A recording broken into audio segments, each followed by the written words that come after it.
Graduation कर रहे हो और सीयूटी पीजी की तैयारी भी करनी है, सोच रहे हो कैसे मैनेज करें, तो घबराओ मत। मैं आपके लिए आज एक रियलिस्टिक प्लान बताने वाला हूं जिसके जरिए आप सिर्फ हफ्ते में 2-3 दिन पढ़कर ही अपना सीयूटी पीजी की प्रिपरेशन को बहुत आसान बना सकते हो। तो स्वागत करता हूं मैं आपका textbook CUT PG channel पर, जहां पर मैं आपको पढ़ाता हूं इकोनॉमिक्स और मेरा नाम है देवेंद्र। तो फटाफट शुरू से शुरू करते हैं कि किस तरह से आप अपनी सीयूटी पीजी की प्रिपरेशन को बहुत आसान बना सकते हो। तो वीडियो के अंत तक बने रहना है आपके लिए। यहाँ पर मैं आपको देने वाला हूँ एक बहुत अच्छी सी एडवाइस जो आपको बहुत ही ज़्यादा हेल्प करेगी आपके एग्जाम के प्रिपरेशन में।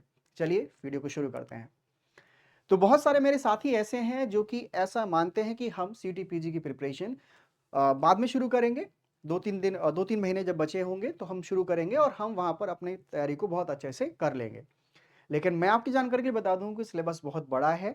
आपको प्रिपरेशन अर्ली स्टार्ट करनी चाहिए, मतलब जल्दी स्टार्ट करनी चाहिए। तो पॉइंट नंबर 1 कि आपको अपनी तैयारी पहले शुरू करनी चाहिए जल्दी, ताकि आप अपनी जो तैयारी है उसको होलिस्टिकली कवर कर सको, पूरा सिलेबस उसमें। अगली बात आती है बैलेंस शेड्यूल। ठीक है, तो कई सारे बच्चे हैं वो केवल फोकस करते हैं उन सब्जेक्ट्स को जो कि उनके लिए स्कोर नहीं दिला पा रहे हैं, या फिर जहां पर उनके लिए स्कोर अच्छा नहीं आ रहा है।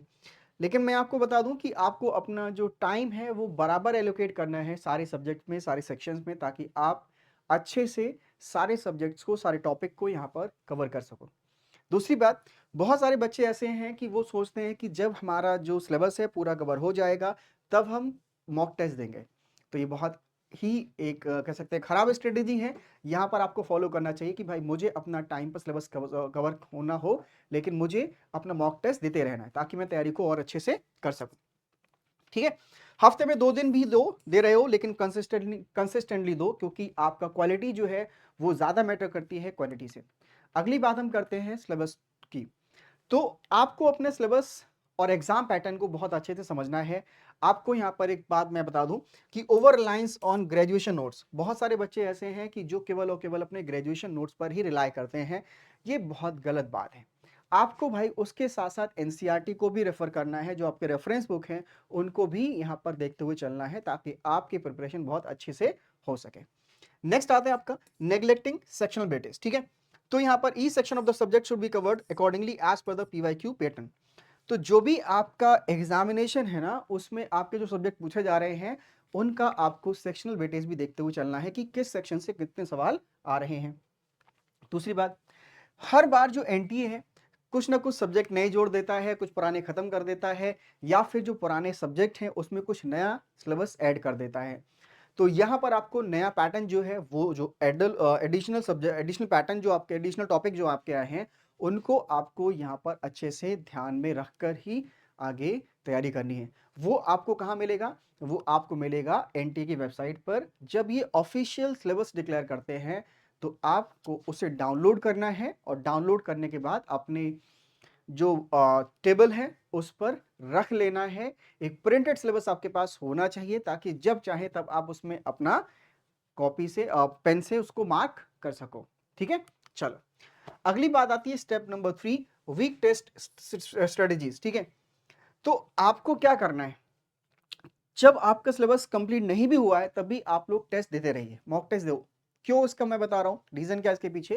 क्योंकि जब आप मॉक टेस्ट देते हो तो आपको यहां पर मॉक टेस्ट देने के बाद कुछ कॉन्फिडेंस फील होता है कि हाँ, मुझे कौन से क्वेश्चन पहले करने चाहिए, कौन से क्वेश्चन मुझे बाद में करने चाहिए। आप टाइम मैनेजमेंट को अच्छे से यहां पर कर पाते हो।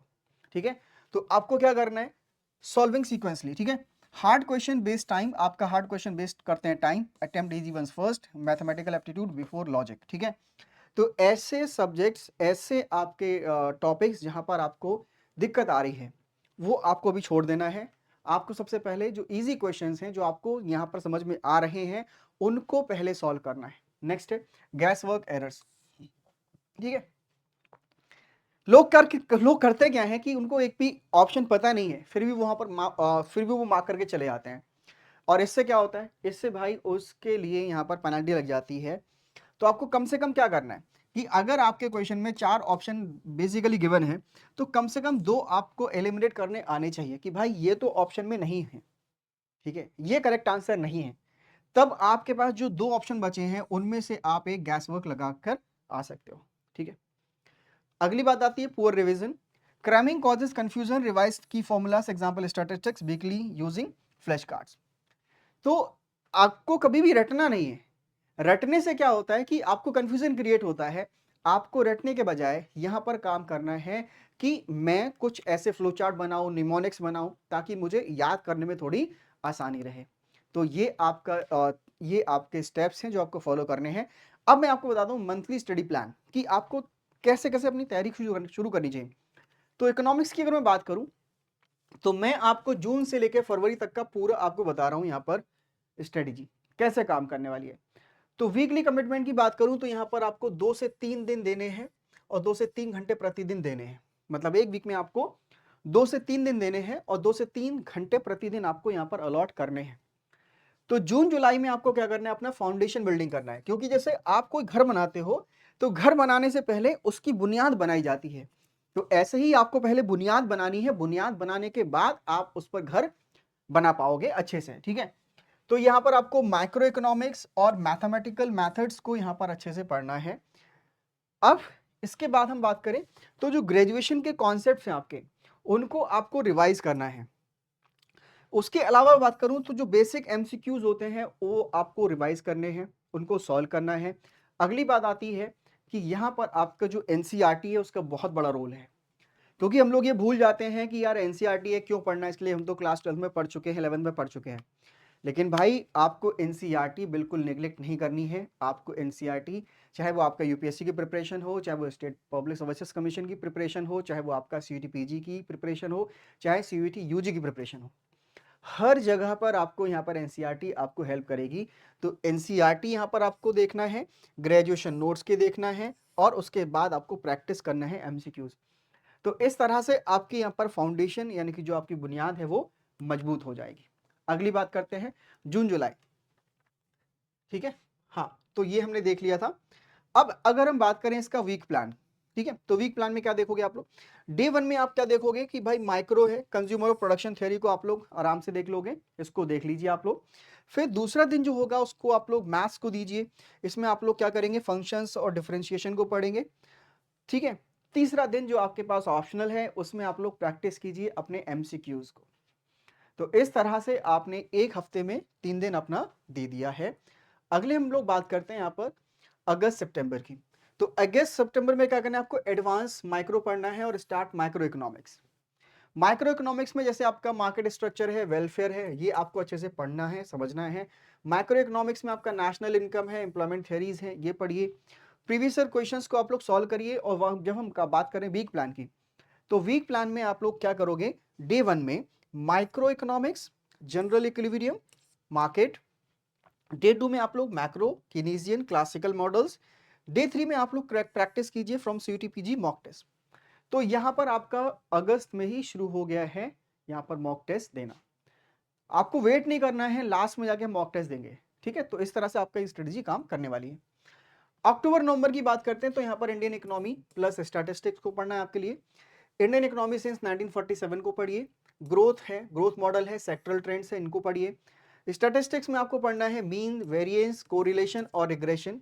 अब हम बात करें वीक प्लान की, तो वीक प्लान में क्या करना है आपको कि डे 1 पे आपको पढ़ना है Indian economy, planning, LPG etcetera.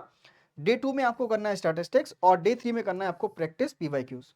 मतलब 2 दिन पढ़ाई करनी है, थ्योरी करना है और उसके बाद आपको नेक्स्ट डे यहां पर प्रैक्टिस करनी है अपने एमसीक्यूज के जरिए, ताकि आपने जो पढ़ा है वो आपको समझ में आ जाए कि भाई मैं यहां पर ठीक पढ़ रहा हूं, क्या मेरे पढ़ने के बाद मेरे क्वेश्चन सही हो पा रहे हैं या नहीं हो पा रहे हैं।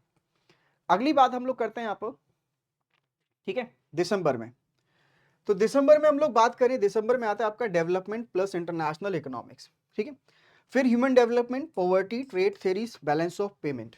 तो दिसंबर में आपको ये सारी चीजें पढ़नी है। अब इसमें आपको करना क्या है, देखिए कभी भी जब आप पढ़ाई करो तो उसमें आप लोग डायग्राम है, फ्लो चार्ट है, ये आपको बहुत अच्छे से बनाने आने चाहिए, माइंड मैप। ठीक है, मैं आपको बता दे रहा हूं। ठीक है, आप लोगों को करना क्या है, आप लोगों को भाई तैयारी करने के लिए फ्लो चार्ट्स बनाने हैं। फ्लो चार्ट्स बनाइए, उसके साथ साथ आप लोगों को माइंड मैप्स भी बनाने हैं, क्योंकि आपको जब रिवीजन करना होगा तो यही सब आपकी यहाँ पर हेल्प करेंगे। ठीक है, फिर उसके बाद हम बात करें, फिर आपके लिए यहाँ पर डायग्राम्स जरूर बना बना के देखिए, क्योंकि यहाँ से आपके एग्जाम में क्वेश्चन कई बार पूछ ले जाते हैं। अब हम बात करते हैं जनवरी की। तो जनवरी में आपको क्या करना है, जनवरी में आपको पब्लिक फाइनेंस पढ़ना है प्लस फुल रिवीजन आपको कर लेना है। ठीक है, पब्लिक फाइनेंस में जैसे क्या होगा, फिस्कल पॉलिसी है, बजट है, टैक्सेशन है, प्रिंसिपल्स है, ये सब आपको यहां पर करना है। फुल सिलेबस आपको रिवीजन कर लेना है जनवरी में। और उसके बाद यहां पर हम बात करें तो ज्वाइन करना है mock test series at least 10 topics. ठीक है, 10 टॉपिक आपको यहां पर पढ़ने हैं। ठीक है, तो ये आपको यहां पर अच्छे से याद रखना है। अब देखो बात करते हैं हम लोग कि उसके बाद क्या करना है आपको। फरवरी में आपको क्या करना है, मॉक टेस्ट देना है भाई। ठीक है, फरवरी में आपको मॉक टेस्ट देना है, वीक टेस्ट टॉपिक्स का रिवीजन करना है। जो भी आपके ऐसे टॉपिक्स हैं जहां पर आपको लग रहा है कि भाई मेरे नंबर कम आ सकते हैं या फिर जहां पर मेरा परफॉर्मेंस अभी डाउन है, तो वो टॉपिक्स आपको बहुत अच्छे से रिवाइज करने हैं। उसके बाद आपको 2 से 3 फुल मॉक टेस्ट यहां पर वीकली देने ही देने हैं। कम से कम 2 से 3 आपको मॉक टेस्ट देने हैं हर सप्ताह, ताकि आप अपना जो फाउंडेशन है वो मजबूत कर सको, ताकि आपका एग्जाम अच्छा हो। अगली बात हम लोग करें तो उसके बाद आपको क्या करना है, जो आपने नोट्स बनाए हैं ना अब तक, जो अपने फॉर्मूलाज बनाए, डायग्राम्स बनाए हैं, ये आप लोग क्या करोगे, रिवाइज करोगे। ठीक है, फिर उसके बाद आपको ध्यान रखना है कि भाई आपका जो टाइम मैनेजमेंट है बहुत अच्छा होना चाहिए और एक्यूरेसी भी आपकी जरूर अच्छी होनी चाहिए, क्योंकि आपका यहां पर नेगेटिव मार्किंग है एग्जामिनेशन में, और नेगेटिव मार्किंग होने की वजह से ही बच्चों के नंबर कट जाते हैं। अब एक एडवाइस जो मैंने आपको बोला था कि मैं आपको देने वाला हूं, एडवाइस क्या है कि हेल्थ कॉन्सिक्वेंसेस आपके हो सकते हैं जब आप प्रिपरेशन कर रहे हो तब, उसके सॉल्यूशन क्या हो सकते हैं वो भी मैं आपको देने वाला हूं। ठीक है, तो देखो जब कभी भी आप रात में पढ़ाई करते हो तो रात में पढ़ाई करने से क्या होता है कि आपको नींद कम लेनी होगी। नींद कम जब आपकी होगी तो आपको याद रखने में जो आपकी समस्या है वो उत्पन्न हो जाएगी। ठीक है, तो यहां पर आपको क्या करना है, दिन में पढ़ाई करना है, जल्दी शाम को सो जाना है, और शाम को जल्दी सोने के बाद सुबह जल्दी उठ जाना है। और सुबह उठकर आपको क्या करना है, यहाँ पर अपना जो एक्सरसाइज है वो करिए। ठीक है, आप बाहर नहीं जा सकते हैं तो अपने घर पर बैठकर या अपने घर के अंदर ही 20-25 मिनट क्या करेंगे, डेली आपको एक्सरसाइज करना है। छोटे छोटे योगासन कर लीजिए, कुछ प्राणायाम कर लीजिए, जिससे कि आपको यहाँ पर याद करने में आसानी हो, आपकी हेल्थ जो है बहुत अच्छी रहे। अगली चीज आती है कि बच्चे जब पढ़ाई करते हैं तो पढ़ाई करने के दौरान अक्सर वो घर से बाहर रहते हैं, और जब वो घर से बाहर रहते हैं तो उन्हें खाना बनाने का यहाँ पर मौका नहीं मिलता, और या फिर ना उनको अच्छी सी डाइट मिल पाती है, तो वो बाहर का जंक फूड मंगा के खाते हैं, जिससे कि उनकी भूख तुरंत शांत हो जाए। लेकिन ये बहुत अच्छा नहीं है, इससे आपके लिए आपके जो बॉडी है उसको नुकसान होता है। ठीक है, तो जंक फूड को अवॉइड करना है।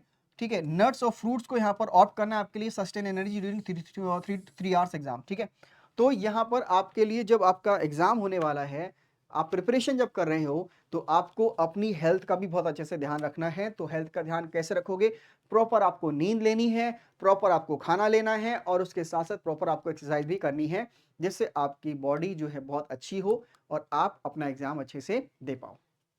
अब हम यहाँ पर बात करते हैं कि कैसे आप लोगों ने यहाँ पर अपना जो पूरी स्ट्रेटेजी है वो बनाई है, कैसे आपको यहाँ पर काम करना है।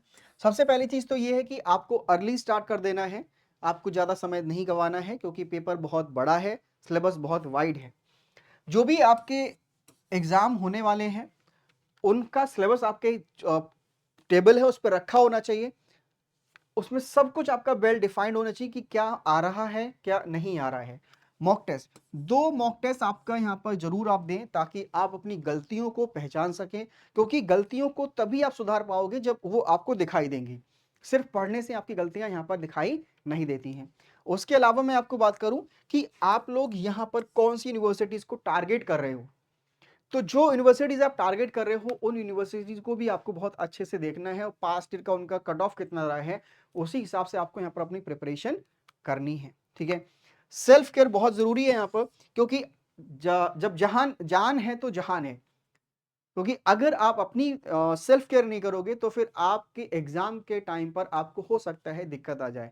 तो उसके लिए आपको प्रॉपर नींद लेनी है, आपको डाइट अच्छी लेनी है, आपको ब्रेक लेना है, बीच बीच में लगातार पढ़ाई नहीं करनी है, और अच्छे से यहाँ पर एक्सरसाइज भी करनी है, ताकि आपकी बॉडी हमेशा अच्छी रहे।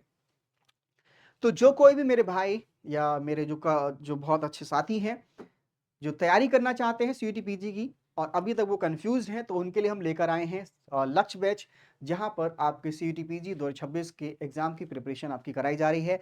इसमें आपको मिलते हैं लाइव क्लासेस, उसके साथ-साथ मिलते हैं आपको स्टडी नोट्स जो मैं आपको यहाँ पर पढ़ाता हूँ, वो भी मिलेंगे। इसके अलावा जो आपके टॉपिक्स होते हैं, वहाँ पर आपको हैंड रिटन नोट्स भी मिल जाएँगे। प्रैक्टिस टेस्ट सीरीज मिलती है ताकि आप एनालाइज कर सको अपनी गलतियों को और उनको एग्जाम से पहले सुधार सको। अगला आता है आपका, जब आप पढ़ाई करोगे या फिर जब आप टेस्ट सीरीज दोगे तो आपके लिए भाई दिक्कत आएगी, परेशानियां आएंगी, आपके डाउट्स होंगे।